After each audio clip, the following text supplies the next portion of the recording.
आज से शुरू करेंगे भृगु ऋषि द्वारा रचित भृगु संहिता महाशास्त्र, जो कि ग्रह नक्षत्रों और जन्म कुंडली के 12 भावों के द्वारा सटीक महादेशों फलादेशों का ज्ञान इसमें है अर्जित है, इस ग्रंथ में अर्जित है। एक एक करके टॉपिक शुरू करेंगे। तो चलिए आज शुरू करेंगे हम कि हमें कोई भी महीना किस प्रकार देखना चाहिए। अगर हमें नहीं पता कि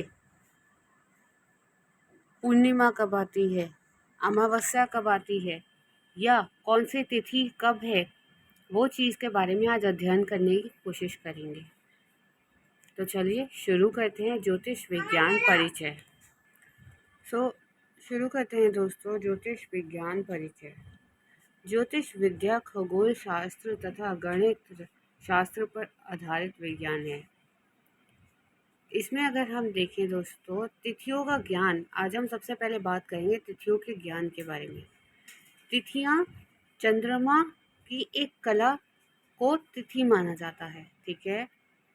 2 तरीके के 15-15 दिनों में एक महीना विभाजित होता है। एक 15 दिन को बोलते हैं शुक्ल पक्ष, दूसरे 15 दिन को बोलते हैं दोस्तों कृष्ण पक्ष।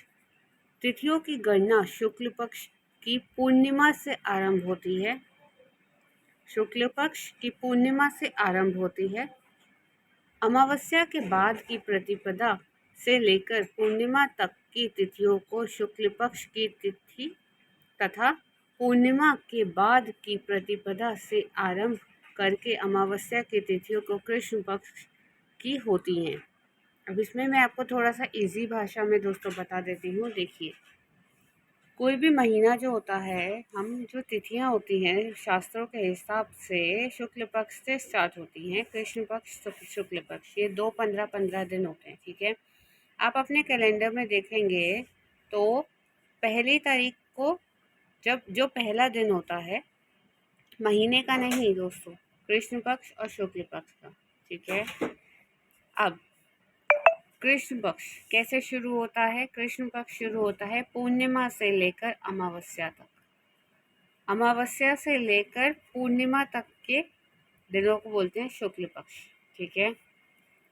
अब कोई भी तिथि जैसे आप ले लीजिए, अभी पूर्णिमा गई है, ठीक है, पूर्णिमा गई है मतलब शुक्ल पक्ष का अंत हुआ है, ठीक है।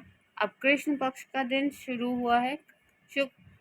पूर्णिमा के बाद का पहला दिन प्रतिपदा होता है, दूसरा दिन द्वितीया, तीसरा दिन तृतीया, चौथा दिन चतुर्थी, पांचवा दिन पंचमी, छठा दिन षष्ठी, सातवां दिन सप्तमी, आठवां दिन अष्टमी, नौवां दिन नवमी, 10वां दिन दशमी, फिर आती है 11वें दिन एकादशी, जो कि सब काफ़ी लोग व्रत भी रखते हैं, 12वें दिन द्वादशी, 13वें दिन त्रयोदशी, चौथे दिन चतुर्दशी और 15वें दिन आती है अमावस्या।